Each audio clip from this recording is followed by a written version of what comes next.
Hi hello ಎಲ್ಲರಿಗೂ ನಮಸ್ಕಾರ. Welcome back to Pedanagari foods. ನಾನು ಗೀತಾ. ಇವತ್ತಿನ ರೆಸಿಪೀಸ್ ಶಿವರಾತ್ರಿ ಹಬ್ಬಕ್ಕೆ ನೈವೇದ್ಯಕ್ಕೆ ಆಗಲಿ, ಉಪವಾಸಕ್ಕೆ ಆಗಲಿ, ಪ್ರಸಾದ ಕೊಡಲಿಕ್ಕೆ ಆಗಲಿ 5 ತರಹದ ರೆಸಿಪೀಸ್ಗಳನ್ನ ನಾನು ಇಲ್ಲಿ ತೋರಿಸ್ಕೊಡ್ತಾ ಇದ್ದೀನಿ. ಸೊ ಯಾವ ರೆಸಿಪಿ ಅಂತ ನೋಡ್ಕೊಳ್ಳೋಣ. ಮಿಕ್ಸ್ ಫ್ರೂಟ್ಸ್ ರಸಾಯನ, ಕಡಲೆಕಾಳು ಉಸ್ಲಿ, ಶಾವಿಗೆ ಪಾಯಸ, ಹಾಗೆ ಗರಿಗರಿಯಾದ ಕರ್ಜಿಕಾಯಿ, ಶೇಂಗಾ ಹೋಳಿಗೆ. ಈ ಎಲ್ಲ ರೆಸಿಪಿಗಳನ್ನ ತುಂಬ ಸಿಂಪಲ್ಲಾಗಿ ಹಾಗೆ ಟೇಸ್ಟಿಯಾಗಿ ಹೇಗೆ ಮಾಡ್ಕೊಳ್ಳೋದಂತ ನೋಡೋಣ. ಅದಕ್ಕೂ ಮುಂಚೆ ಹೊಸದಾಗಿ ಯಾರಾದರೂ ನನ್ನ ಚಾನಲ್ನ ನೋಡ್ತಾ ಇದ್ದೀರಂದರೆ ಈಗಲೇ ಸಬ್ಸ್ಕ್ರೈಬ್ ಮಾಡ್ಕೊಳ್ಳಿ. ಹಾಗೆ ಪಕ್ಕದಲ್ಲಿರುವ ಬೆಲ್ ಬಟನ್ ಕೂಡ ಕ್ಲಿಕ್ ಮಾಡಿ ಹೊಸದಾಗಿ ಬರುವ ವಿಡಿಯೋ ನೋಟಿಫಿಕೇಷನ್ಗೋಸ್ಕರ. ಹಾಗೆ ವಿಡಿಯೋ ಇಷ್ಟವಾಗಿದ್ದರೆ ಲೈಕ್ ಮಾಡಿ, ನಿಮ್ಮ ಫ್ರೆಂಡ್ಸ್ ಆ್ಯಂಡ್ ಫ್ಯಾಮ್ಲಿಗೆ ವಿಡಿಯೋನ ಶೇರ್ ಮಾಡಿ, ಕಮೆಂಟ್ಸ್ ಮಾಡಿ. ಸೊ ಬನ್ನಿ ಹಾಗಿದ್ದರೆ 1 by 1 ರೆಸಿಪೀಸ್ನ ಹೇಗೆ ಮಾಡ್ಕೊಳ್ಳೋದು ಅಂತ ನೋಡ್ಕೊಳ್ಳೋಣ. ಮೊದಲನೇದಾಗಿ ಮಿಕ್ಸ್ಡ್ ಫ್ರೂಟ್ಸ್ ರಸಾಯನ ಹೇಗೆ ಮಾಡ್ಕೊಳ್ಳೋದಂತ ನೋಡ್ಕೊಳ್ಳೋಣ ಬನ್ನಿ. ಇಲ್ಲಿ ನಾನು 1 ಟೇಬಲ್ ಸ್ಪೂನಷ್ಟು ಜೇನುತುಪ್ಪ ತೊಗೊಂಡಿದ್ದೀನಿ. ಇಲ್ಲಿ ಸ್ಮಾಲ್ ಬೌಲಲ್ಲಿ ಒಂದು 1/2 ಕಪ್ನಷ್ಟು ಗೋಡಂಬಿ ತೊಗೊಂಡಿದ್ದೀನಿ. ಒಂದು 1/2 ಕಪ್ನಷ್ಟು ಬಾದಾಮ್ ತೊಗೊಂಡಿದ್ದೀನಿ. ಸಣ್ಣದಾಗಿ ಪೀಸ್ ಮಾಡಿ ಇಟ್ಕೊಂಡಿದ್ದೀನಿ ಅದನ್ನು. 1 ಕಪ್ನಷ್ಟು ಒಣ ದ್ರಾಕ್ಷಿ, 1 ಟೇಬಲ್ ಸ್ಪೂನಷ್ಟು ಬೆಲ್ಲ ತೊಗೊಂಡಿದ್ದೀನಿ. ಬೆಲ್ಲ ಬೇಕಾದರೆ ನೀವು ಸ್ಕಿಪ್ ಮಾಡ್ಕೋಬೋದು. ಇಲ್ಲಿ ನಾನು 1 ಬಾಳೆಹಣ್ಣು ಸಣ್ಣದಾಗಿ ಕಟ್ ಮಾಡಿ ಇಟ್ಕೊಂಡಿದ್ದೀನಿ. ನಾನು 1/2 ಮೂಸಂಬಿನ ಸಣ್ಣದಾಗಿ ಕಟ್ ಮಾಡಿ ಇಟ್ಕೊಂಡಿದ್ದೀನಿ. ಆಮೇಲೆ 1 ದಾಳಿಂಬೆ ಹಣ್ಣನ್ನು ಸುಲಿಟ್ಕೊಂಡಿದ್ದೀನಿ. ನಂತರ ನಾನಿಲ್ಲಿ 1/2 ಬೌಲ್ನಷ್ಟು ಫ್ರೆಶ್ ತೆಂಗಿನ ತುರಿನ ತುರಿದಿಟ್ಕೊಂಡಿದ್ದೀನಿ. ನಾನು ಅರ್ಧ ಸೇಬು ಹಣ್ಣನ್ನು ಸಣ್ಣದಾಗಿ ಕಟ್ ಮಾಡಿ ನೀರಲ್ಲಿ ಹಾಕಿಟ್ಕೊಂಡಿದ್ದೀನಿ. ನೀರಲ್ಲಿ ಹಾಕಿಡೋದ್ರಿಂದ ಅದು ಕಪ್ಪಾಗಲ್ಲ, ಹಾಗಾಗಿ ನೀರಲ್ಲಿ ಹಾಕಿಟ್ಟಿದ್ದೀನಿ. ಈ ಟಿಪ್ಸ್ ನಿಮ್ಗೆ ಇಷ್ಟವಾದರೆ ಒಂದು ಲೈಕ್ ಕೊಡಿ ವಿಡಿಯೋಗೆ. ಹಾಗೆ ಈ ವಿಡಿಯೋನ ತುಂಬ ಜನರಿಗೆ ಶೇರ್ ಮಾಡಿ ಅಂತ ಕೇಳ್ಕೊಳ್ತೀನಿ. ಬನ್ನಿ ಇವಾಗ ಹಣ್ಣಿನ ರಸಾಯನ ಹೇಗೆ ಮಾಡೋದು ಅಂತ ನೋಡೋಣ. ನಾನಿಲ್ಲಿ ಮೊದಲಿಗೆ ಒಂದು ಬೌಲ್ ತೊಗೊಂಡಿದ್ದೀನಿ. ಅದಕ್ಕೆ ದಾಳಿಂಬೆ ಬೀಜ ಹಾಕ್ತಾಯಿದ್ದೀನಿ. ಆಮೇಲೆ ಮೋಸಂಬಿ ಸ್ಮಾಲ್ದಾಗ ಕಟ್ ಮಾಡಿ ಇಟ್ಕೊಂಡಿರೋದು ಹಾಕ್ತಾಯಿದ್ದೀನಿ. ಆಮೇಲೆ ಚಿಕ್ಕದಾಗಿ ಕಟ್ ಮಾಡಿರ್ತಕ್ಕಂಥ ಬಾಳೆಹಣ್ಣು ಹಾಕ್ತಾಯಿದ್ದೀನಿ. ಆಮೇಲೆ ಇದು ಆ್ಯಪಲ್ನ ಕಟ್ ಮಾಡಿ ನೀರೆಲ್ಲ ಹಾಕಿದ್ನಲ್ಲ ಅದನ್ನು ಜಸ್ಟ್ ಆ್ಯಪಲ್ನಷ್ಟೇ ಹಾಕಬೇಕು. ಸೇಬು ಹಣ್ಣನ್ನು ಮಾತ್ರ ಈ ಥರ ನೀರನ್ನು ತೆಗೆದುಬಿಟ್ಟು ಹಾಕೋಬೇಕು.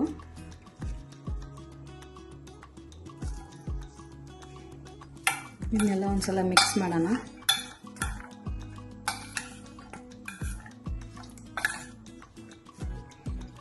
ಇದು ಫ್ರೆಶ್ ಕೊಬ್ಬರಿ ತುರಿ ಹಾಕ್ತಾಯಿದ್ದೀನಿ. ಗೋಡಂಬಿ ಸಣ್ಣದಾಗಿ ಕಟ್ ಮಾಡಿರ್ತಕ್ಕಂಥದ್ದು ಹಾಕ್ತಾಯಿದ್ದೀನಿ.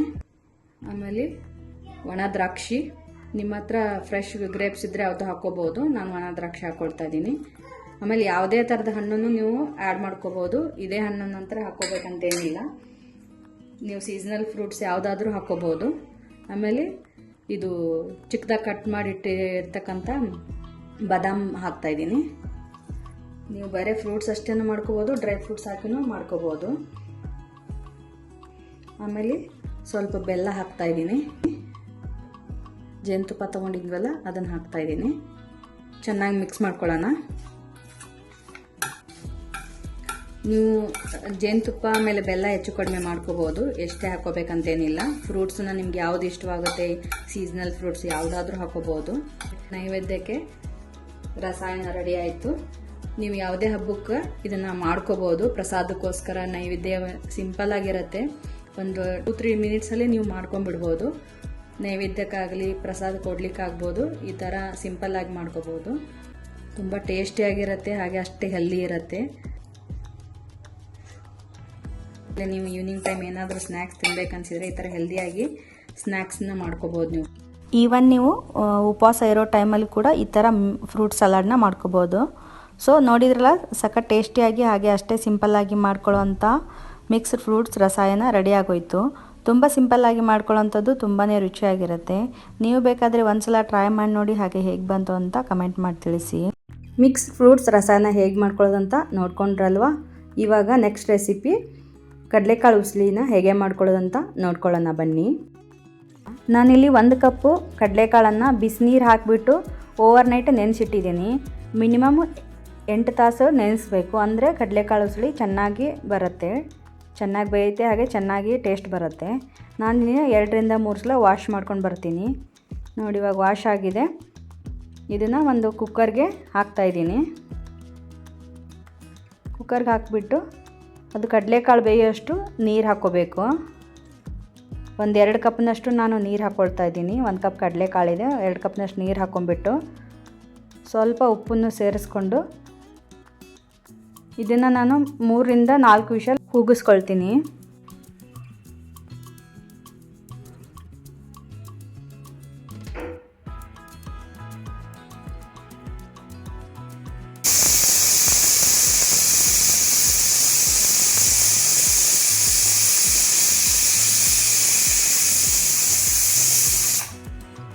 ನೋಡಿ ಇವಾಗ 4 ವಿಷಲ್ ಆಗಿದೆ, ಪ್ರೆಷರು ಇಳಿದಿದೆ. ಇವಾಗ ಓಪನ್ ಮಾಡೋಣ.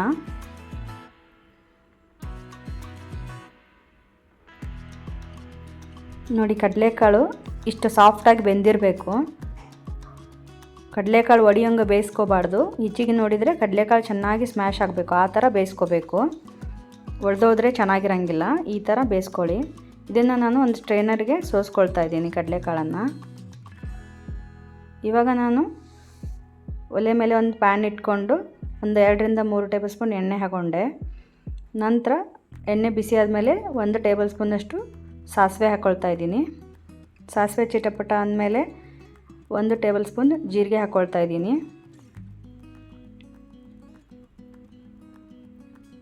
ನಂತರ ಒಂದು 2-3 ಹಸಿಮೆಣಸಿನ್ಕಾಯಿ ಹಾಕ್ತಾಯಿದ್ದೀನಿ, ಚಿಕ್ಕದಾಗಿ ಕಟ್ ಮಾಡಿರೋದು. ನಾನಿಲ್ಲಿ ಸ್ವಲ್ಪ ತುರಿದಿರೋ ಅಂಥ ಹಸಿ ಶುಂಠಿನ ಹಾಕ್ಕೊಳ್ತಾ ಇದ್ದೀನಿ. ಇದನ್ನು ಹಾಕ್ಕೊಳ್ಳೋದ್ರಿಂದ ಕಡಲೆಕಾಳು ಉಸಳಿಗೆ ಒಂದು ಒಳ್ಳೆ ಫ್ಲೇವರ್ ಕೊಡುತ್ತೆ. ಹಾಕಿಬಿಟ್ಟು ಫ್ರೈ ಮಾಡ್ಕೊಳ್ತೀನಿ. 1/4 ಟೀ ಸ್ಪೂನಷ್ಟು ಹಿಂಗೆ ಹಾಕ್ತಾಯಿದ್ದೀನಿ. ಆಮೇಲೆ ಸ್ವಲ್ಪ ಕರಿಬೇವಿನ ಸೊಪ್ಪು ಹಾಕಿ ಫ್ರೈ ಮಾಡ್ಕೋಬೇಕು. ನಂತರ ನಾನಿಲ್ಲಿ 1/4 ಟೀ ಸ್ಪೂನಷ್ಟು ಅರಿಶಿನ ಹಾಕ್ತಾಯಿದ್ದೀನಿ. ಹಾಕಿ ಫ್ರೈ ಮಾಡ್ಕೊಳ್ತೀನಿ. ನಂತರ ನಾನಿಲ್ಲಿ ಆವಾಗ ಬೇಯಿಸಿಟ್ಕೊಂಡಿದ್ವಲ್ಲ ಕಡಲೆಕಾಳನ್ನು ಅದನ್ನು ಹಾಕ್ತಾಯಿದ್ದೀನಿ. ಇವಾಗ ಸ್ವಲ್ಪ ಉಪ್ಪನ್ನು ಸೇರಿಸ್ತಾ ಇದ್ದೀನಿ. ಕಡಲೆಕಾಳು ಬೇಯಿಸೋಕೆ ಉಪ್ಪು ಸೇರಿಸಿದ್ವಿ, ಇವಾಗ ನೋಡ್ಕೊಂಡು ಹಾಕ್ಕೊಳ್ಳಿ. ಇವಾಗ ನಾನಿಲ್ಲಿ 1 ಬೌಲ್ನಷ್ಟು ಫ್ರೆಶ್ ತೆಂಗಿನ ತುರಿನ ಹಾಕ್ತಾಯಿದ್ದೀನಿ, ಕಾಯಿ ತುರಿನ ಹಾಕಿಬಿಟ್ಟು ಇದನ್ನು ಚೆನ್ನಾಗಿ ಮಿಕ್ಸ್ ಮಾಡ್ಕೋಬೇಕು. ನೋಡಿ ಇದನ್ನು ಮಿಕ್ಸ್ ಮಾಡ್ಬೇಕಾದ್ರೆ ಎಷ್ಟು ಚೆನ್ನಾಗಿ ಘಮ ಘಮ ಅಂತ ಅರೋಮಾ ಬರ್ತಾಯಿದೆ. ಕಿಚನೆಲ್ಲ ಘಮ ಘಮ ಅಂತ ಇದೆ ನಮಗೆ ಇವಾಗ ಇದು ಮಾಡಬೇಕಾದ್ರೆ. ಇವಾಗ ಎಲ್ಲ ರೆಡಿ ಆಯಿತು. ಕೊತ್ತಂಬರಿ ಸೊಪ್ಪನ್ನು ಹಾಕ್ತಾಯಿದ್ದೀನಿ. ಇದನ್ನು ತುಂಬ ಬೇಯಿಸ್ಕೊಳ್ಳೋದೇನು ಬೇಡ, ಆಲ್ರೆಡಿ ಕಡಲೆಕಾಳು ಬೆಂದಿದೆ. ಜಸ್ಟ್ ಫ್ರೈ ಮಾಡಿಕೊಂಡ್ರೆ ಸಾಕು. ಇವಾಗ ಫ್ಲೇಮ್ನ ಸ್ವಿಚ್ ಆಫ್ ಮಾಡ್ಕೊಂಡಿದ್ದೀನಿ, ಸಾಕು. ಸ್ವಿಚ್ ಆಫ್ ಮಾಡ್ಕೊಂಡ ನಂತರ ನಾನು ಲಿಂಬೆಹಣ್ಣಿನ ರಸ ಹಿಂಡ್ತಾಯಿದ್ದೀನಿ.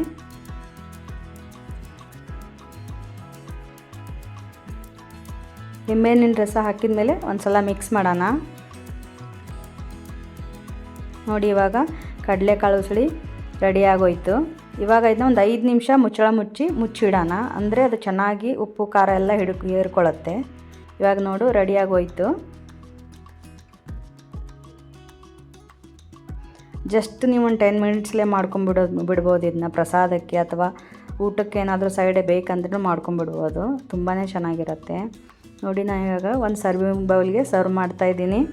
ನೋಡಿದ್ರಲ್ಲ, ಸಖತ್ ಟೇಸ್ಟಿಯಾಗಿ ಹಾಗೆಯೇ ಅಷ್ಟೇ ಸಿಂಪಲ್ಲಾಗಿ ಮಾಡ್ಕೊಳ್ಳೋ ಅಂಥ ಕಡಲೆಕಾಳು ಉಸಳಿ ರೆಡಿ ಆಗೋಯ್ತು. ತುಂಬ ಸಿಂಪಲ್ಲಾಗಿ ಮಾಡ್ಕೊಳ್ಳೋ ಅಂಥದ್ದು ತುಂಬಾ ರುಚಿಯಾಗಿರುತ್ತೆ. ನೀವು ಬೇಕಾದರೆ ಒಂದ್ಸಲ ಟ್ರೈ ಮಾಡಿ ನೋಡಿ, ಹಾಗೆ ಹೇಗೆ ಬಂತು ಅಂತ ಕಮೆಂಟ್ ಮಾಡಿ ತಿಳಿಸಿ. ಹಾಗೆ ಇದನ್ನ ಯಾವುದಾದ್ರೂ ಹಬ್ಬಗಳಿಗೂ ನೀವು ನೈವೇದ್ಯಕ್ಕೆ ಪ್ರಸಾದಕ್ಕೆ ಮಾಡ್ಕೋಬೋದು. ಆಮೇಲೆ ಊಟದ ಜೊತೆಗೂ ಸೈಡ್ ಡಿಶ್ ಆಗಿ ಮಾಡ್ಕೋಬೋದು. ಕಡಲೆಕಾಳಲ್ಲಿ ತುಂಬ ಪ್ರೋಟೀನ್ ಇರೋದ್ರಿಂದ ಡಯಟ್ ಮಾಡೋರ್ಗಂತೂ ಇದು ಒಳ್ಳೆ ರೆಸಿಪಿ. ಇದು ನಿಮ್ಮ ಊಟದಲ್ಲಿ ಇದನ್ನು ಆ್ಯಡ್ ಮಾಡ್ಕೊಳ್ಳಿ ಅಥವಾ ಸ್ನ್ಯಾಕ್ಸಿಗೋಸ್ಕರನೂ ಇದನ್ನ ಮಾಡ್ಕೊಂಡು ತಿನ್ಬೋದು. ಪರ್ಫೆಕ್ಟ್ ಆದ ಕಡಲೆಕಾಳು ಉಸಳಿನ ಹೇಗೆ ಮಾಡ್ಕೊಳ್ಳೋದು ಅಂತ ನೋಡ್ಕೊಂಡ್ರಲ್ವ. ನೆಕ್ಸ್ಟ್ ರೆಸಿಪಿ ರುಚಿಯಾದ ಶಾವಿಗೆ ಪಾಯಸನ ಹೇಗೆ ಮಾಡ್ಕೊಳ್ಳೋದು ಅಂತ ನೋಡ್ಕೊಳ್ಳೋಣ ಬನ್ನಿ. ಮೊದಲಿಗೆ ನಾನು ಇಲ್ಲಿ ಸ್ಟವ್ ಮೇಲೆ ಒಂದು ಪಾತ್ರೆ ಇಟ್ಕೊಂಡಿದ್ದೀನಿ. ಪಾತ್ರೆ ಬಿಸಿ ಆದಮೇಲೆ 1 ಕಪ್ನಷ್ಟು ಶಾವಿಗೆ ಹಾಕ್ಕೊಳ್ತಾ ಇದ್ದೀನಿ. 1 ಟೀ ಸ್ಪೂನಷ್ಟು ತುಪ್ಪ ಹಾಕ್ಕೊಳ್ತಾ ಇದ್ದೀನಿ. ಹಾಕ್ಕೊಂಡ್ಬಿಟ್ಟು ಇದನ್ನು ಹುರಿಬೇಕು. ಲೋ ಟು ಮೀಡಿಯಮ್ ಫ್ಲೇಮಲ್ಲಿ ಇಟ್ಕೊಂಡು ಇದನ್ನು ಚೆನ್ನಾಗಿ ಹುರಿಬೇಕು. ಸ್ವಲ್ಪ ಇದು ಶಾವಿಗೆದು ಕಲರ್ ಚೇಂಜ್ ಆಗಬೇಕು, ಅಲ್ಲಿವರೆಗೂ ಹುರ್ಕೋಬೇಕು. ನೋಡಿ ಈ ಥರ ಇವಾಗ ಚೇಂಜ್ ಆಗ್ತಾಯಿದೆ ಕಲರು. ಇನ್ನೊಂದು ಸ್ವಲ್ಪ ಹುರ್ಕೊಳ್ಳೋಣ. ನೋಡಿ ಇವಾಗ ಇಷ್ಟಾದರೆ ಸಾಕು. ಇವಾಗ ಆಗಿದೆ. ಇವಾಗ ನಾನು ಕಾಯಿಸಿದ ನೀರನ್ನು ಹಾಕ್ತಾಯಿದ್ದೀನಿ, ಒಂದು ಬೌಲ್ನಷ್ಟು. ನೋಡಿ ಇವಾಗ ತುಂಬ ಕಾಯ್ದಿರ್ಬೇಕು ನೀರು, ಅಂಥ ನೀರು ಹಾಕಬೇಕು. ಹಂಗೆ ಹಾಕ್ಬಿಟ್ಟು ತಿರುಗಿಸ್ಬೇಕು. ನೋಡಿ ಈ ಥರ ನೀರು ಹಾಕೋದ್ರಿಂದ, ಕಾಯಿಸಿದ ನೀರು ಹಾಕೋದ್ರಿಂದ ಶಾವಿಗೆ ಚೆನ್ನಾಗಿ ಕುದಿಯುತ್ತೆ. ಆಮೇಲೆ ಒಂದಕ್ಕೊಂದು ಅಂಟಲ್ಲ ಶಾವಿಗೆ ಪಾಯಸ ಮಾಡಿದಾಗ. ನೋಡಿ ಈ ಥರ ಬಿಸಿನೀರು ಹಾಕೊಂಡ್ಬಿಟ್ಟು ಇದು ಚೆನ್ನಾಗಿ ಶಾವಿಗೆನ ಫಸ್ಟ್ ಕುದಿಸ್ಕೋಬೇಕು. ಶಾವಿಗೆ ಬೇಯೋವರೆಗೂ ಸ್ವಲ್ಪ ಒಂದು 2 ರಿಂದ 3 ನಿಮಿಷ ಕುದಿಸ್ಕೊಂಡ್ರೆ ಸಾಕಾಗತ್ತೆ. ನೋಡಿ ಇವಾಗ ಶಾವಿಗೆ ಕುದ್ದಿದೆ. ಇವಾಗ ನಾನು ಶಾವಿಗೆಕ್ಕಿಂತ ಸ್ವಲ್ಪ ಸಕ್ಕರೆ ಕಡಿಮೆ ಹಾಕ್ತಾಯಿದ್ದೀನಿ. ಅಂದರೆ ನೀವು 1 ಕಪ್ನಷ್ಟು ಶಾವಿಗೆಗೆ ನಾನು 3/4 ಕಪ್ನಷ್ಟು ಸಕ್ಕರೆ ಹಾಕ್ಕೊಳ್ತಾ ಇದ್ದೀನಿ. ನಿಮ್ಗೆ ಸ್ವೀಟ್ ಎಷ್ಟು ಬೇಕೋ ನೋಡ್ಕೊಂಡು ನೀವು ಹಾಕ್ಕೊಳ್ಳಿ. ಇವಾಗ ಸಕ್ಕರೆ ಎಲ್ಲ ಕರಗಬೇಕು, ಅಲ್ಲಿವರೆಗೂ ಸ್ವಲ್ಪ ಇದನ್ನು ಕುದಿಸ್ಕೊಳ್ಳೋಣ.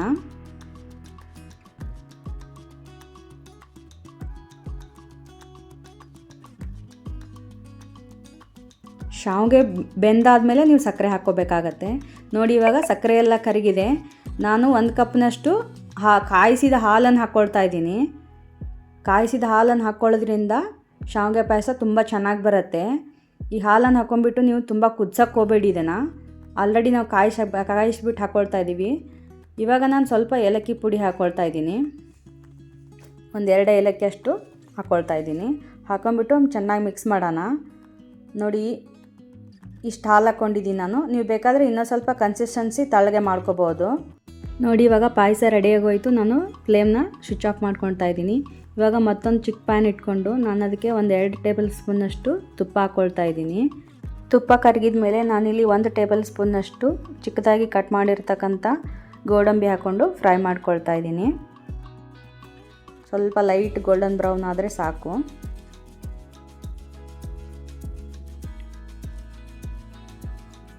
ಒಂದು ಸ್ವಲ್ಪ ದ್ರಾಕ್ಷಿ ಹಾಕ್ಕೊಳ್ತಾ ಇದ್ದೀನಿ, ಒಣ ದ್ರಾಕ್ಷಿನ. ಅದು ಸ್ವಲ್ಪ ಫ್ರೈ ಮಾಡ್ಕೊಳ್ತೀನಿ. ಶಾವಿಗೆ ಪಾಯಸ ಆಲ್ರೆಡಿ ರೆಡಿಯಾಗಿದೆ. ನಾನು ಅದನ್ನ ಸ್ವಿಚ್ ಆಫ್ ಮಾಡಿ ಸೈಡ್ ಎತ್ತಿಟ್ಟಿದ್ದೀನಿ. ಹಾಲನ್ನು ಹಾಕಿಬಿಟ್ಟು ಯಾವಾಗಲೂ ಶಾವಿಗೆ ಪಾಯಸ ತುಂಬ ಕುದಿಸೋಕ್ಕೆ ಹೋಗಬೇಡಿ. ಕುದಿಸ್ಬಿಟ್ರೆ ಒಂಥರ ಒಡೆದಂಗೆ ಆಗಿಬಿಡತ್ತೆ. ನೋಡಿ ಇವಾಗೆಲ್ಲ ಚೆನ್ನಾಗಿ ಫ್ರೈ ಆಗಿದೆ. ಇಷ್ಟಾದರೆ ಸಾಕು. ನಾನು ಇದನ್ನು ಇವಾಗ ಸ್ವಿಚ್ ಆಫ್ ಮಾಡ್ತಾಯಿದ್ದೀನಿ. ಆವಾಗ ಶಾವಿಗೆ ಪಾಯಸ ಮಾಡಿಟ್ಟಿದ್ವಲ್ಲ ಅದಕ್ಕೆ ನಾನು ಇದನ್ನು ಹಾಕ್ತಾಯಿದ್ದೀನಿ. ನೋಡಿ ಹಾಕಿಬಿಟ್ಟು ಒಂದು ಸಲ ಮಿಕ್ಸ್ ಮಾಡೋಣ. ನೋಡಿ ಇವಾಗ ನಿಮಗೆ ಕನ್ಸಿಸ್ಟೆನ್ಸಿ ಇನ್ನೂ ಸ್ವಲ್ಪ ನೀರು ಬೇಕಿದ್ದರೆ ನಾನು ಇನ್ನೂ ಸ್ವಲ್ಪ ನೀರು ಬೇಕಾಗಿತ್ತು. ಸ್ವಲ್ಪ ಬಿಸಿ ಹಾಲನ್ನೇ ಹಾಕ್ಕೊಳ್ತಾ ಇದ್ದೀನಿ. ಹಾಕಿಬಿಟ್ಟು ಮಿಕ್ಸ್ ಮಾಡಿ. ನೀವು ಹಾಲು ನೋಡಿ ನಿಮಗೆ ಕನ್ಸಿಸ್ಟೆನ್ಸಿ ಎಷ್ಟು ಬೇಕೋ ಅಷ್ಟನ್ನು ಬಿಸಿ ಹಾಲನ್ನೇ ಹಾಕ್ಕೊಳ್ಬೇಕು. ತಣ್ಣನ ಹಾಲು ಹಾಕ್ಕೊಳ್ಳೋಕೆ ಹೋಗಬೇಡಿ, ಕಾಯ್ದಿರ್ತಕ್ಕಂಥ ಹಾಲು ಹಾಕ್ಕೊಳ್ಳಿ. ಅಂದರೆ ಶಾವಿಗೆ ಪಾಯಸ ನೀವು ಎಷ್ಟೊತ್ತಿಟ್ಟರು ಗಟ್ಟಿ ಆಗಲ್ಲ. ಇಷ್ಟೇ ಹದದಲ್ಲಿರುತ್ತೆ, ಇಷ್ಟೇ ರುಚಿಯಾಗಿರುತ್ತೆ. ನೋಡಿ ಇವಾಗ ಶಾವಿಗೆ ಪಾಯಸ ರೆಡಿಯಾಗೋಯ್ತು. ನಾನಿವಾಗ ಸರ್ವ್ ಮಾಡ್ತಾಯಿದ್ದೀನಿ. ನೋಡಿದ್ರಲ್ಲ ಎಷ್ಟು ಸಖತ್ತಾಗಿ ಹಾಗೆ ಎಷ್ಟು ಟೇಸ್ಟಿಯಾಗಿ ಸಿಂಪಲಾಗಿ ಮಾಡ್ಕೊಳ್ಳೋವಂಥ ಶಾವಿಗೆ ಪಾಯಸ ರೆಡಿ ಆಗೋಗ್ಬಿಡ್ತು. ತುಂಬ ಸಿಂಪಲಾಗಿ ಮಾಡ್ಕೊಳ್ಳೋವಂಥದ್ದು ತುಂಬಾ ರುಚಿಯಾಗಿರುತ್ತೆ. ನೀವು ಬೇಕಾದರೆ ಒಂದು ಸಲ ಟ್ರೈ ಮಾಡಿ ನೋಡಿ, ಹಾಗೆ ಹೇಗೆ ಬಂತು ಅಂತ ಕಮೆಂಟ್ ಮಾಡಿ ತಿಳಿಸಿ. ನೀವು ಇದನ್ನು ಫ್ರಿಜ್ಜಲ್ಲಿ ಇಟ್ಕೊಂಡು ಚಿಲ್ಡ್ ಮಾಡಿಕೊಂಡು ತಿನ್ಬೋದು. ಬಟ್ ಏನಂದರೆ ಶಾವಿಗೆ ಪಾಯಸ ಮಾಡ್ಬೇಕಾದ್ರೆ ಹಾಲು ಹಾಕ್ಬಿಟ್ಟು ಕುದಿಸೋಕೆ ಹೋಗಬೇಡಿ. ಕುದಿಸಿದ್ರೆ ನೀವು ಹೆಂಗೆ ಕುದಿಸ್ತೀರ ಹಂಗೆ ಹಾಲನ್ನು ಎಳ್ಕೊತಾ ಇರುತ್ತೆ. ಬಿಸಿ ಹಾಲನ್ನು ಹಾಕಿಬಿಟ್ಟು ಒಂದು ಸಲ ಮಿಕ್ಸ್ ಮಾಡಿ ಸ್ವಿಚ್ ಆಫ್ ಮಾಡಿಬಿಡಿ ಫ್ಲೇಮ್ನ. ಅಂದರೆ ನೀವು ಎಷ್ಟೊತ್ತಿಟ್ರೂ ಗಟ್ಟಿಯಾಗಲ್ಲ ಪಾಯಸ. ತುಂಬ ರುಚಿಯಾಗಿರುತ್ತೆ, ಹಾಗೆ ಅದೇ ಕನ್ಸಿಸ್ಟೆನ್ಸಿಯಲ್ಲಿರುತ್ತೆ. ರುಚಿಯಾದ ಶಾವಿಗೆ ಪಾಯಸ ಹೇಗೆ ಮಾಡ್ಕೊಳ್ಳೋದಂತ ನೋಡ್ಕೊಂಡ್ರಲ್ವಾ. ಇವಾಗ ನೆಕ್ಸ್ಟ್ ರೆಸಿಪಿ ಗರಿಗರಿಯಾದ ಕರ್ಜಿಕಾಯಿನ ಹೇಗೆ ಮಾಡ್ಕೊಳ್ಳೋದಂತ ನೋಡ್ಕೊಳ್ಳೋಣ ಬನ್ನಿ. ಮೊದಲಿಗೆ ನಾನು ಇಲ್ಲಿ ಒಂದು ಪರಾತ್ ತೊಗೊಂಡಿದ್ದೀನಿ. ನಾನು ಕರ್ಜಿಕಾಯಿ ಮಾಡಲಿಕ್ಕೆ ಹಿಟ್ಟು ಕಲಿಸ್ಕೊಂಡು ಇಟ್ಕೊಳ್ತಾ ಇದ್ದೀನಿ. ಅದಕ್ಕೆ 1.5 ಕಪ್ನಷ್ಟು ನಾನು ಮೈದಾ ಹಿಟ್ಟನ್ನು ತೊಗೊಂಡಿದ್ದೀನಿ. ನೆಕ್ಸ್ಟು ಸ್ವಲ್ಪ ಉಪ್ಪು, ಇಲ್ಲೇ 2 ಟೇಬಲ್ ಸ್ಪೂನಷ್ಟು ಅಕ್ಕಿ ಹಿಟ್ಟು ತೊಗೊಂಡಿದ್ದೀನಿ. ಇದನ್ನು ಚೆನ್ನಾಗಿ ಡ್ರೈ ಮಿಕ್ಸ್ ಮಾಡ್ಕೋಬೇಕು. ಫಸ್ಟು ಡ್ರೈ ಮಿಕ್ಸ್ ಮಾಡಿಕೊಂಡು ಇಲ್ಲಿ ನಾನು ಆಯಿಲ್ ತೊಗೊಂಡಿದ್ದೀನಿ. 1 ಟೇಬಲ್ ಸ್ಪೂನಷ್ಟು ಆಯಿಲ್, ಹಾಟ್ ಆಯಿಲ್ ಇದು. ಇದನ್ನು ಚೆನ್ನಾಗಿ ಕಾಯಿಸಿ ಹಾಕಬೇಕು. ಅದು ಸೌಂಡ್ ಬರುತ್ತೆ ನೋಡಿ, ಚೆನ್ನಾಗಿ ಕಾಯಿ ಸಾಕಿದಾಗ ಸೌಂಡ್ ಬರುತ್ತೆ, ಆ ಥರ ಕಾದಿರಬೇಕು ಎಣ್ಣೆ. ನಾನು ಹೇಳಿದಂಥ ಟಿಪ್ಸ್ನ ಫಾಲೋ ಮಾಡಿದರೆ ಕರ್ಜಿಕಾಯಿ ತುಂಬಾ ಗರಿ ಗರಿಯಾಗಿ ಬರುತ್ತೆ.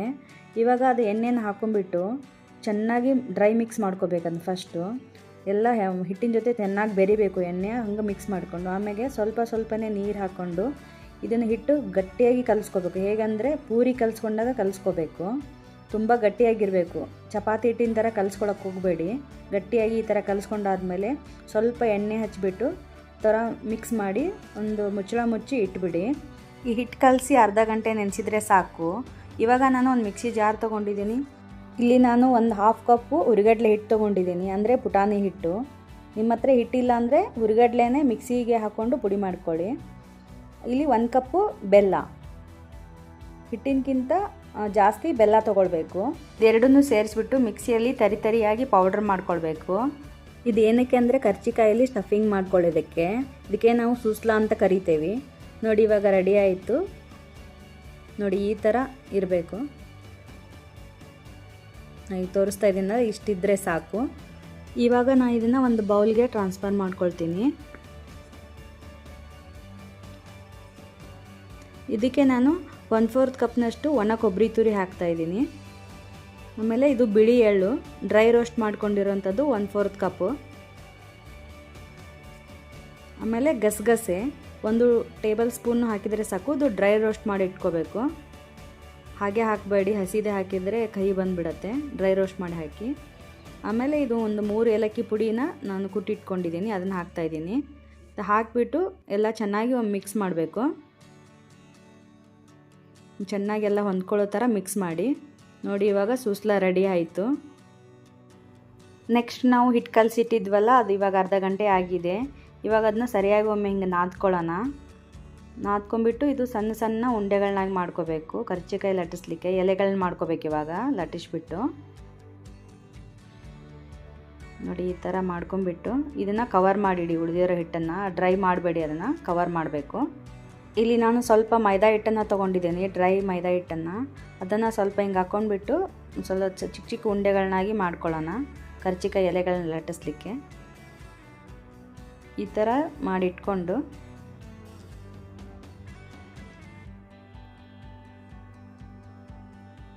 ಸ್ವಲ್ಪ ಹಿಟ್ಟು ಹಚ್ಚಿ ಈ ಥರ ರೌಂಡಾಗಿ ಮಾಡಿಟ್ಕೋಬೇಕು. ನೋಡಿ ನಾನು ತೋರಿಸ್ತಾ ಇದ್ದೀನಲ್ಲ, ಆ ಥರ ಮಾಡಿಟ್ಕೊಳ್ಳಿ. ಏನಂದರೆ ನೀವು ಕರ್ಜಿಕಾಯಿಗೆ ಮಾಡಿರೋಂಥ ಸೂಸ್ಲಾನ 1 ಮಂತನ ನೀವು ಏರ್ಟೈಟ್ ಬಾಕ್ಸಲ್ಲಿ ಹಾಕಿ ಸ್ಟೋರ್ ಮಾಡಿ ಇಟ್ಕೋಬೋದು, ಏನೂ ಆಗಲ್ಲ. ನಾನಿಲ್ಲಿ ನಾರ್ತ್ ಕರ್ನಾಟಕ ಸ್ಟೈಲಲ್ಲಿ ಕರ್ಜಿಕಾಯಿ ಮಾಡ್ತಾ ಇರೋದ್ರಿಂದ ಸ್ವಲ್ಪ ಇದು ಉಳ್ಳೆಗಳನ್ನ ಸ್ವಲ್ಪ ದೊಡ್ಡದಾಗಿ ಮಾಡ್ಕೊಂಡಿದ್ದೀನಿ. ಯಾಕಂದರೆ ಕರ್ಜಿಕಾಯಿ ತುಂಬ ಉದ್ದುದ್ದಾಗಿ ಮಾಡ್ತೀವಿ ನಾವು ಆ ಸೈಡು. ಮೋಲ್ಡಲ್ಲಿ ಮಾಡೋದಿದ್ದರೆ ಸ್ವಲ್ಪ ಚಿಕ್ಕದಾಗಿ ಮಾಡ್ಕೊಳ್ಳಿ. ನಾನಿಲ್ಲಿ ಮೋಲ್ಡಲ್ಲಿ ಮಾಡ್ತಾಯಿಲ್ಲ. ನೋಡಿ ಇದನ್ನು ಈ ಥರ ಮಾಡಿ ಒಂದು ಕವರ್ ಮಾಡಿ ಇಟ್ಕೊಳ್ಳಿ, ಇಲ್ಲಾಂದರೆ ಗಾಳಿಗೆಲ್ಲ ಒಣಗೋಗ್ಬಿಡತ್ತೆ. ಇವಾಗ ಉಳ್ಳೆಗಳನ್ನ ತೊಗೊಂಡು ಈ ಥರ ಉದ್ದುದ್ದವಾಗಿ ಹಿಂಗೆ ಎಲೆಗಳನ್ನ ಲಟ್ಟಿಸ್ಕೋಬೇಕು.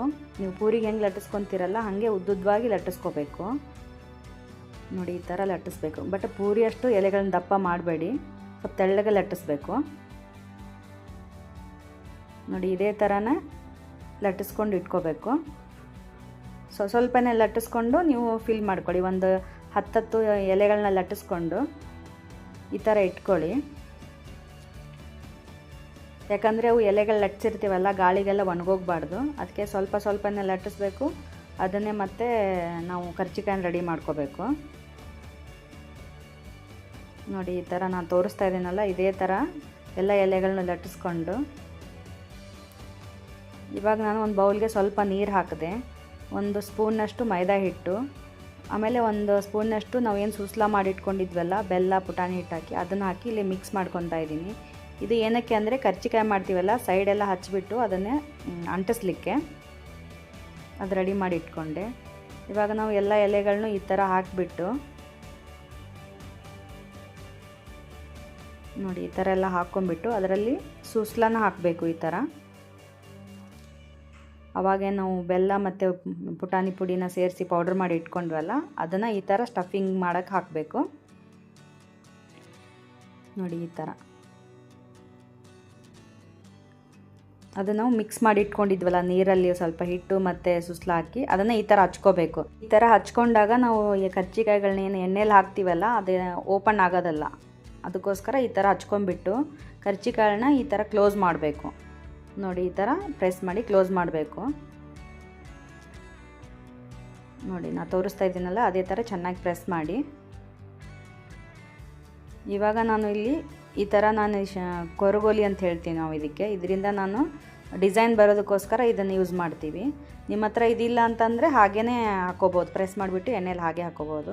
ನನ್ನ ಹತ್ರ ಇರೋದ್ರಿಂದ ನಾನು ಇದನ್ನು ಈ ಥರ ಕಟ್ ಮಾಡಿ ತೆಗಿತಾ ಇದ್ದೀನಿ. ಕರ್ಜಿಕಾಯಿ ಶೇಪ್ ಚೆನ್ನಾಗಿ ಬರುತ್ತೆ ಆ ಥರ ಮಾಡೋದ್ರಿಂದ. ನೋಡಿ ಇವಾಗ ರೆಡಿಯಾಗಿದೆ. ಇವಾಗ ನಾನು ಒಂದು ಪ್ಯಾನಲ್ಲಿ ಆಯಿಲ್ನ ಹೀಟ್ ಮಾಡ್ಕೊಂಡಿದ್ದೀನಿ. ಎಣ್ಣೆ ಆಲ್ರೆಡಿ ಕಾದಿದೆ. ಇವಾಗ ಕರ್ಜಿಕಾಯಿ ಹಾಕ್ತಾಯಿದ್ದೀನಿ.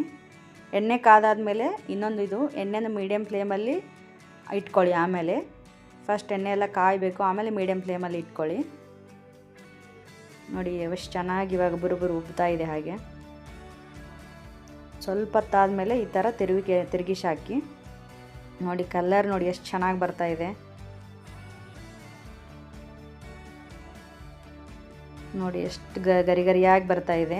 ನಾನು ಹೇಳೋವಂಥ ಟಿಪ್ಸನ್ನು ಕರೆಕ್ಟಾಗಿ ಫಾಲೋ ಮಾಡಿ ತುಂಬ ಗರಿಗರಿಯಾಗಿ ಮಾಡ್ಕೋಬೋದು ಕರ್ಜಿಕಾಯಿನ.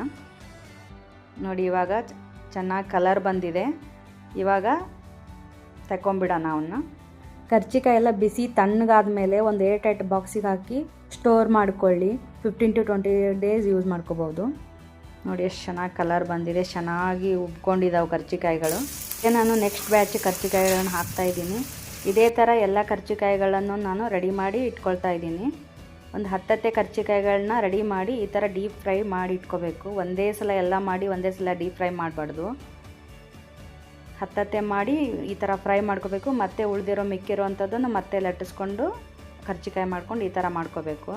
ಅಂದರೆ ಆವಾಗ ಎಣ್ಣೆಗೆ ಹಾಕಿದಾಗ ಕರ್ಜಿಕಾಯಿಗಳು ಚೆನ್ನಾಗಿ ಬರುತ್ತೆ. ನೋಡಿ ನಾನು ಎಲ್ಲ ಕರ್ಜಿಕಾಯಿಗಳನ್ನೂ ಇದೇ ಥರ ಮಾಡಿ ಇಟ್ಕೊಳ್ತಾ ಇದ್ದೀನಿ. ನೋಡಿ ಎಷ್ಟು ಸೂಪರಾಗಿ ಬಂದಿದೆ, ಎಷ್ಟು ಗರಿಗರಿಯಾಗಿ ಬಂದಿದೆ. ನಿಮ್ಗೆ ಸೌಂಡ್ ಕೇಳಿಸ್ತಾ ಇರಬೇಕು. ಇದೇ ನೋಡಿ ಇವಾಗ ಎಷ್ಟು ಚೆನ್ನಾಗಿರೋ ಕರ್ಜಿಕಾಯಿ ರೆಡಿ ಆಗೋಯ್ತು. ಹಾಗೆ ನೋಡಿದ್ರೇ ತಿನ್ಬೇಕು ಅನಿಸುತ್ತೆ, ಅಷ್ಟು ಚೆನ್ನಾಗಿ ಬಂದಿದೆ. ಇಷ್ಟು ಗರಿಗರಿಯಾದ ಕರ್ಜಿಕಾಯಿಗಳನ್ನ ಟಿಪ್ಸ್ಗಳ ಜೊತೆಗೆ ಹೇಗೆ ಮಾಡೋದು ಅಂತ ಹೇಳ್ಕೊಟ್ಟಿದ್ದೀನಿ. ದಯವಿಟ್ಟು ನೀವು ಒಂದ್ಸಲ ಈ ಹಬ್ಬಗಳಿಗೆಲ್ಲ ಟ್ರೈ ಮಾಡಿ ಹೇಗೆ ಬಂತು ಅಂತ ಕಮೆಂಟ್ ಮಾಡಿ.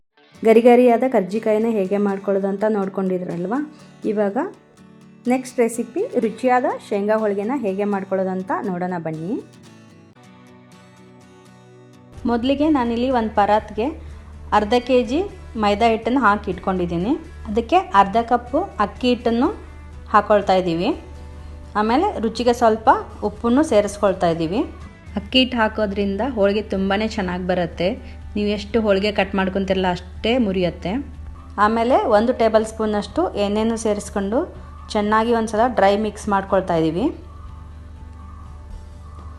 ಡ್ರೈ ಮಿಕ್ಸ್ ಮಾಡ್ಕೊಂಡಾದ ನಂತರ ಸ್ವಲ್ಪನೇ ನೀರು ಹಾಕ್ಕೊಂಡು ಸ್ವಲ್ಪ ಚಪಾತಿ ಹಿಟ್ಟಿನಕ್ಕಿಂತ ಸ್ವಲ್ಪ ತೆಳುವಾಗಿ ಕಲಿಸ್ಕೋಬೇಕು. ಇದನ್ನು ನೋಡಿ ಈ ಥರ ತೋರಿಸ್ತಾ ಇದೆಯಲ್ಲ ವಿಡಿಯೋದಲ್ಲಿ, ಆ ಥರ ಕಲಿಸ್ಕೊಂಡು ಸ್ವಲ್ಪ ಮೇಲೇನು ಎಣ್ಣೆನೂ ಹಾಕಿ ಸವರ್ಬಿಟ್ಟು ಒಂದು ಸಲ ಮಿಕ್ಸ್ ಮಾಡಿಬಿಟ್ಟು ಇದನ್ನು 15ರಿಂದ ಒಂದು 20 ನಿಮಿಷ ನೆನೆಯಕ್ಕೆ ಬಿಡೋಣ.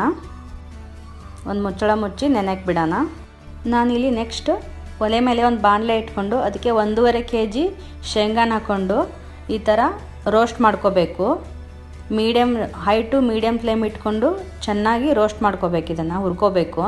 ಶೇಂಗಾ ಎಷ್ಟು ಚೆನ್ನಾಗಿ ಹುರಿತೀರೋ ಅಷ್ಟು ಹೋಳಿಗೆ ತುಂಬ ಚೆನ್ನಾಗಿ ಬರುತ್ತೆ, ತುಂಬ ದಿನ ಬಾಳಿಕೆನೂ ಬರುತ್ತೆ.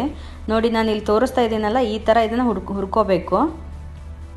ನೋಡಿ ಈ ಥರ ಶೇಂಗಾನ ಸ್ವಲ್ಪ ಹಿಂಗೆ ಮಾಡಿದರೆ ಸ್ಕಿನ್ನೆಲ್ಲ ರಿಮೂವ್ ಆಗುತ್ತೆ. ನಾನು ಆಲ್ರೆಡಿ ಸ್ಕಿನ್ನನ್ನು ಹೆಂಗೆ ತೊಗೋಬೇಕು ಶೇಂಗಾ ಸಿಪ್ಪೆನ ಅಂಥೇಳಿ ಆಲ್ರೆಡಿ ನಾನು ಶೇಂಗಾ ಉಂಡೆ ಮಾಡೋದ್ರಲ್ಲಿ ತೋರಿಸಿದ್ದೀನಿ. ಬೇಕಿದ್ದರೆ ಹೋಗಿ ಆ ವಿಡಿಯೋನ ಚೆಕ್ ಮಾಡಿ.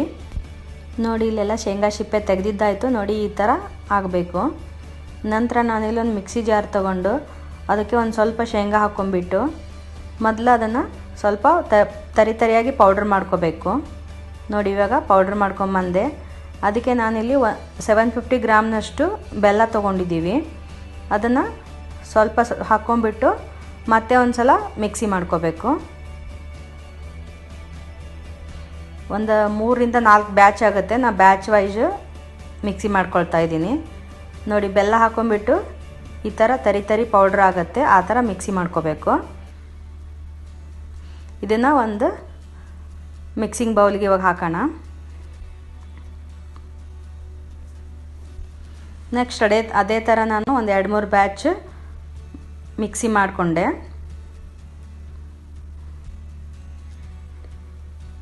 ನೋಡಿ ಈ ಥರ ಕೋರ್ಸ್ ಪೌಡರ್ ರೆಡಿ ಆಯ್ತು. ಇವಾಗ ಇನ್ನೊಮ್ಮೆ ಚೆನ್ನಾಗಿ ಮಿಕ್ಸ್ ಮಾಡಿಕೊಂಡು ನಾನಿಲ್ಲಿ ಒಂದು 4 ಏಲಕ್ಕಿನ ತೊಗೊಂಡಿದ್ದೀನಿ. ತೊಗೊಂಡ್ಬಿಟ್ಟು ಅದನ್ನು ಚೆನ್ನಾಗಿ ಪುಡಿ ಮಾಡ್ಕೊತಾ ಇದ್ದೀನಿ. ಶೇಂಗಾ ಹೋಳಿಗೆ ಪರ್ಫೆಕ್ಟಾಗಿ ಮಾಡಬೇಕಂದ್ರೆ ನಾನು ಹೇಳಿಕೊಟ್ಟಂಥ ಟಿಪ್ಸ್ಗಳನ್ನ ನೀವು ಖಂಡಿತವಾಗಿ ಫಾಲೋ ಮಾಡಿ. ವಿಡಿಯೋನ ಎಲ್ಲಿ ಸ್ಕಿಪ್ ಮಾಡ್ದೇ ಕೊನೆಯ ತನಕ ನೋಡಿ, ಅಂದರೆ ನಾ ಹೇಳಿದ ಟಿಪ್ಸ್ ಎಲ್ಲ ನಿಮ್ಗೆ ಯೂಸ್ ಆಗುತ್ತೆ. ನೀವು ಶೇಂಗಾದ ಹೋಳಿಗೆನ ಪರ್ಫೆಕ್ಟಾಗಿ ಮಾಡ್ಕೋಬೋದು. ನೋಡಿ ಈ ಥರ ನಾನು ಪೌಡ್ರ್ ಮಾಡಿ ಇಟ್ಕೊಂಡೆ. ಅವಾಗೇನು ರೆಡಿ ಮಾಡಿ ಇಟ್ಕೊಂಡಿದ್ವಲ್ಲ ಬೆಲ್ಲ ಮತ್ತು ಶೇಂಗಾದ ಮಿಕ್ಸರ್ನ ಅದಕ್ಕೆ ಹಾಕಿ ನಾನು ಅದನ್ನು ಒಂದು ಸಲ ಮಿಕ್ಸ್ ಮಾಡ್ಕೊಳ್ತೀನಿ. ನೋಡಿ ಇವಾಗ ಮಿಕ್ಸರ್ ರೆಡಿ ಆಯಿತು. ಅದಕ್ಕೆ ನಾನು ಬಿಸಿನೀರನ್ನು ಕಾಯಿಸಿ ಆರಿಸಿರೋಂಥ ನೀರನ್ನು ತೊಗೊಂಡಿದ್ದೀನಿ. ಆ ನೀರನ್ನು ಸ್ವಲ್ಪನೇ ಹಾಕ್ಕೊಂಡ್ಬಿಟ್ಟು ಚೆನ್ನಾಗಿ ಮಿಕ್ಸ್ ಮಾಡ್ಕೊಳ್ಬೇಕು. ತುಂಬ ಜಾಸ್ತಿ ಏನು ವಾಟರ್ ಇದಕ್ಕೆ ಬೇಕಾಗೋದಲ್ಲ. ಒಂದು ಚಿಕ್ಕ ಗ್ಲಾಸ್ಲಿ ಒಂದು ಅರ್ಧ ಗ್ಲಾಸ್ ಹಿಡಿಯುತ್ತೆ ಅಷ್ಟೇ. ಸ್ವಲ್ಪನೇ ಹಾಕಿಬಿಟ್ಟು ಅದು ಹೂರ್ಣ ಥರ ಆಗಬೇಕು, ಆ ಥರ ಕಲಿಸ್ಕೋಬೇಕು. ಇದು ಹೋಳಿಗೆಗೆ ಸ್ಟಫಿಂಗ್ ಮಾಡ್ಕೊಳ್ಳಿಕ್ಕೆ. ಇವಾಗ ನೋಡಿ ಈ ಥರ ಮಿಕ್ಸ್ ಮಾಡಿಕೊಂಡೆ ನಾನಿವಾಗ. ಮಾಡಿಕೊಂಡು ನೋಡಿ ಈ ಥರ ತೋರಿಸ್ತಾ ಇದ್ದೀವಲ್ಲ, ಆ ಥರ ಹೂರ್ಣ ರೆಡಿ ಆಗಬೇಕು. ಆ ಕನ್ಸಿಸ್ಟೆನ್ಸಿಯಲ್ಲಿ ಇರಬೇಕು. ನೋಡಿ ಇನ್ನೂ ತೊಗೊಂಡಿದ್ದ ನೀರಲ್ಲಿ ಇಷ್ಟು ನೀರು ಮಿಕ್ಕಿದೆ ನಮಗೆ. ಇವಾಗ ಮೊದಲೇನು ನಾವು ಹಿಟ್ಟು ಕಲಸಿಟ್ಟಿದ್ವಲ್ಲ ಹೋಳಿಗೆ ಮಾಡಲಿಕ್ಕೆ, ಅದು ಸ್ವಲ್ಪನೇ ಹಿಟ್ಟು ತೊಗೊಂಬಿಟ್ಟು ಈ ಥರ ಉಂಡೆ ಆಕಾರದಾಗಿ ಮಾಡ್ಕೋಬೇಕು. ಸ್ವಲ್ಪ ಕೈಗೆ ಸ್ವಲ್ಪ ಎಣ್ಣೆ ಹಚ್ಕೊಂಡ್ಬಿಟ್ಟು ಈ ಥರ ಚಿಕ್ಕ ಉಂಡೆಗಳನ್ನಾಗಿ ಮಾಡಿಟ್ಕೊತಾ ಇದ್ದೀವಿ. ನಂತರ ನಾವೇನು ಹೂರ್ಣ ಮಾಡಿದ್ವಲ್ಲ ಹೋಳಿಗೆ ಮಾಡ್ಕೊಳ್ಳಿಕ್ಕೆ ಬೆಲ್ಲ ಮತ್ತು ಶೇಂಗಾದ್ದು, ಅದನ್ನು ಸಣ್ಣ ಉಂಡೆಗಳನ್ನಾಗಿ ಮಾಡಿಟ್ಕೊತಾ ಇದ್ದೀವಿ. ನೀವು ಇದು ಹೂರ್ಣದ ಉಂಡೆ ಏನಿದೆಯಲ್ಲ ಸ್ವಲ್ಪ ದೊಡ್ಡದಾಗಿ ಮಾಡ್ಕೊಳ್ಳಿ. ಅದು ಕಣ್ಕದ ಉಂಡೆ ಏನಿದೆಯಲ್ಲ ಅದು ಸ್ವಲ್ಪ ಚಿಕ್ಕದಾಗಿರಬೇಕು. ಮಧ್ಯೆ ನಾವು ಫಿಲ್ಲಿಂಗ್ ಮಾಡೋವಂಥ ಉಂಡೆ ಸ್ವಲ್ಪ ದೊಡ್ಡದಾಗಿರಬೇಕು. ನೋಡಿ ಅದನ್ನು ಸ್ವಲ್ಪ ಎಣ್ಣೆ ಹಚ್ಕೊಂಡ್ಬಿಟ್ಟು ಸಣ್ಣದಾಗಿ ಲಟ್ಟಿಸ್ಕೊಂಡು ಅದ್ರ ಮಧ್ಯೆ ಇಟ್ಕೊಂಡು ಈ ಥರ ಫಿಲ್ ಮಾಡ್ಕೋಬೇಕು. ನೋಡಿ ಈ ಥರ ಎಲ್ಲ ಮಧ್ಯೆ ಇಟ್ಕೊಂಡ್ಬಿಟ್ಟು ಫಿಲ್ ಮಾಡಿಕೊಂಡು ರೌಂಡಾಗಿ ಮಾಡ್ಕೋಬೇಕು. ಸ್ವಲ್ಪನೇ ಹಿಟ್ಟು ಹಚ್ಕೊಂಡ್ಬಿಟ್ಟು ನೋಡಿ ಇಷ್ಟು ಚಿಕ್ಕದಾಗಿ ಲಟ್ಟಿಸ್ಕೊಂಡು ಅವೇನು ಹೂರಣದ ಉಂಡೆ ಮಾಡಿದ್ದೇವಲ್ಲ ಅದನ್ನ ಇಟ್ಬಿಟ್ಟು ನಿಧಾನವಾಗಿ ಕ್ಲೋಸ್ ಮಾಡ್ಕೋಬೇಕು. ಹೂರಣ ಆಚೆ ಬರದೇ ಇರೋ ಥರ ಚೆನ್ನಾಗಿ ಕ್ಲೋಸ್ ಮಾಡ್ಕೋಬೇಕು. ನೋಡಿ ಈಗ ಅಮ್ಮ ತೋರಿಸ್ತಾ ಇದ್ದಾರೆ ನೋಡಿ, ಆ ಥರ ನೀವು ಕ್ಲೋಸ್ ಮಾಡ್ಕೊಳ್ಳಿ. ಮಾಡ್ಕೊಂಬಿಟ್ಟು ಅದನ್ನ ಒಂದು ಸಲ ಪ್ರೆಸ್ ಮಾಡಿಬಿಟ್ಟು ಹಿಟ್ಟಲ್ಲಿ ಮತ್ತೆ ಅದ್ಕೊಂಬಿಟ್ಟು ಇವಾಗ ನಾವು ಚಪಾತಿ ಏನು ಮಾಡ್ತೀವಲ್ಲ ಅದೇ ಥರ ಅದನ್ನು ಒತ್ಕೊಳ್ಬೇಕು. ಸ್ವಲ್ಪನೇ ಹಿಟ್ಟು ಹಚ್ಕೊಂಡ್ಬಿಟ್ಟು ಆ ಥರ ಲಟ್ಟಿಸ್ಕೋಬೇಕು. ಇದನ್ನು ದೊಡ್ಡದಾಗೇನು ಮಾಡಬೇಕಂತಿಲ್ಲ. ಶೇಂಗಾ ಹೋಳಿಗೆ ಅಂದರೆ ಸ್ವಲ್ಪ ಚಿಕ್ಕದಾಗೆ ಮಾಡ್ಕೋಬೇಕು.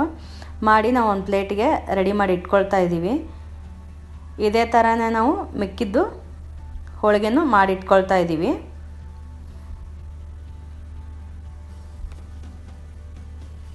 ಇದನ್ನು ಸ್ವಲ್ಪ ದಪ್ಪವಾಗಿ ಮಾಡ್ಕೊಳ್ಳಿ, ಅಂದರೆ ಶೇಂಗಾದ ಹೋಳಿಗೆ ತುಂಬ ಚೆನ್ನಾಗಿ ಬರುತ್ತೆ.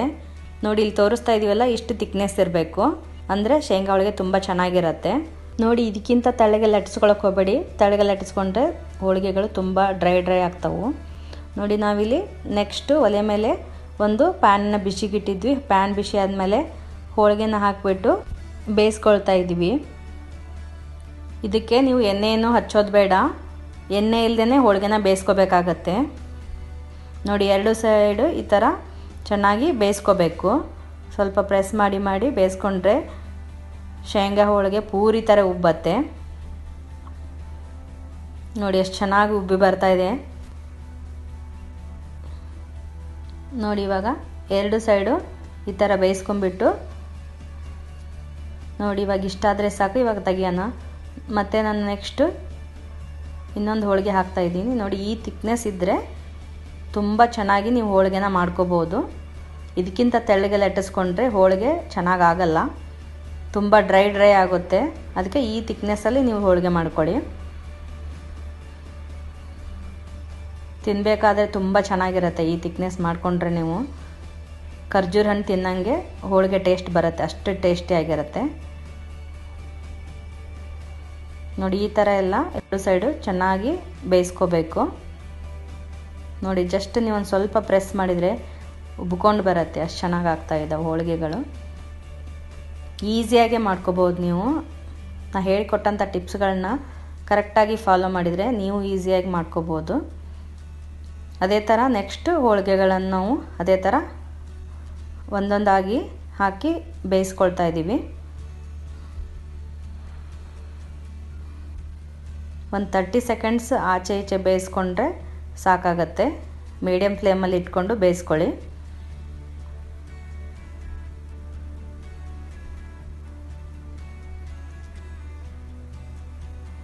ನೋಡಿ, ಜಸ್ಟ್ ಪ್ರೆಸ್ ಮಾಡಿದರೆ ಸಾಕು, ಎಷ್ಟು ಉಬ್ಕೊಂಬರ್ತಾ ಇದ್ದಾವೆ ಹೋಳಿಗೆಗಳು. ನಾವು ತೊಗೊಂಡಿರೋಂಥ ಕ್ವಾಂಟಿಟಿಯಲ್ಲಿ 50 ಹೋಳಿಗೆಗಳಾಗಿದ್ದವು. ಈ ಸೈಜು ಮತ್ತು ಈ ಥಿಕ್ನೆಸ್ಸಲ್ಲಿ ಮಾಡಿಕೊಂಡ್ರೆ ಅಷ್ಟು ಹೋಳಿಗೆಗಳನ್ನ ನೀವು ಮಾಡ್ಕೋಬೋದು.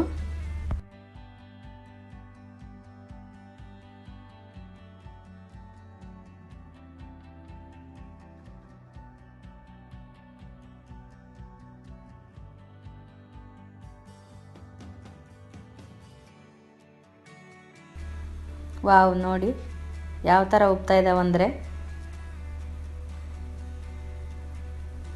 ಸೂಪರಾಗಿ ಬರ್ತಾ ಇದ್ದಾವೆ ಹೋಳಿಗೆಗಳು. ನೀವು ನೋಡ್ತಾ ಇರ್ಬೋದು. ನೋಡಿ, ಇವಾಗ ಎಲ್ಲ ಪ್ಲೇಟಿಗೆ ಹಾಕಿಟ್ಕೊಂಡಿದ್ದೀವಿ. ಇವು ನೆಕ್ಸ್ಟು ಒಂದು ಪೇಪರ್ನ ಹಾಸಿಬಿಟ್ಟು ಅದ್ರ ಮೇಲೆ ಈ ಥರ ಹರಡಬೇಕು. ಅಂದರೆ ಇವೆಲ್ಲ ಹೋಳಿಗೆಗಳು ತಣ್ಣಗಾಗಬೇಕು. ಬಿಸಿ ಇರುತ್ತಲ್ಲ, ಎಲ್ಲ ತಣ್ಣಗಾಗಬೇಕು. ತಣ್ಣಗಾದ್ಮೇಲೆ ನೀವು ಇವನ್ನ 15ರಿಂದ 20 ದಿನ ಇಟ್ಕೊಂಡು ತಿನ್ಬೋದು. ಒಂದು ಏರ್ ಟೈಟ್ ಬಾಕ್ಸಿಗೆ ಹಾಕಿಟ್ಕೊಂಡ್ರೆ 15ರಿಂದ 20 ದಿನ ನೀವು ಹೊರಗಡೆನೇ ಇಟ್ಕೊಂಡು ನೀವು ಇದನ್ನು ತಿನ್ಬೋದು. ಮೇಲೆ ಸ್ವಲ್ಪ ತುಪ್ಪ ಹಾಕೊಂಡ್ಬಿಟ್ಟು ತಿಂದ್ರಂತರೂ ಟೇಸ್ಟ್ ಅಂತರೂ ಕಳೆದೋಗ್ತೀರ, ಅಷ್ಟು ಚೆನ್ನಾಗಿರುತ್ತೆ. ಒಂದ್ಸಲ ನೀವು ಇದನ್ನು ಮಸ್ಟ್ ಟ್ರೈ ಮಾಡಲೇಬೇಕು ಅಂತ ಹೇಳ್ತೀನಿ. ನೋಡಿದ್ರಲ್ಲ, ಸಖತ್ ಟೇಸ್ಟಿಯಾಗಿ ಹಾಗೆ ಅಷ್ಟೇ ಸಿಂಪಲ್ಲಾಗಿ ಮಾಡ್ಕೊಳ್ಳೋ ಅಂಥ ರೆಸಿಪಿಗಳು ರೆಡಿಯಾಗೋಯ್ತು.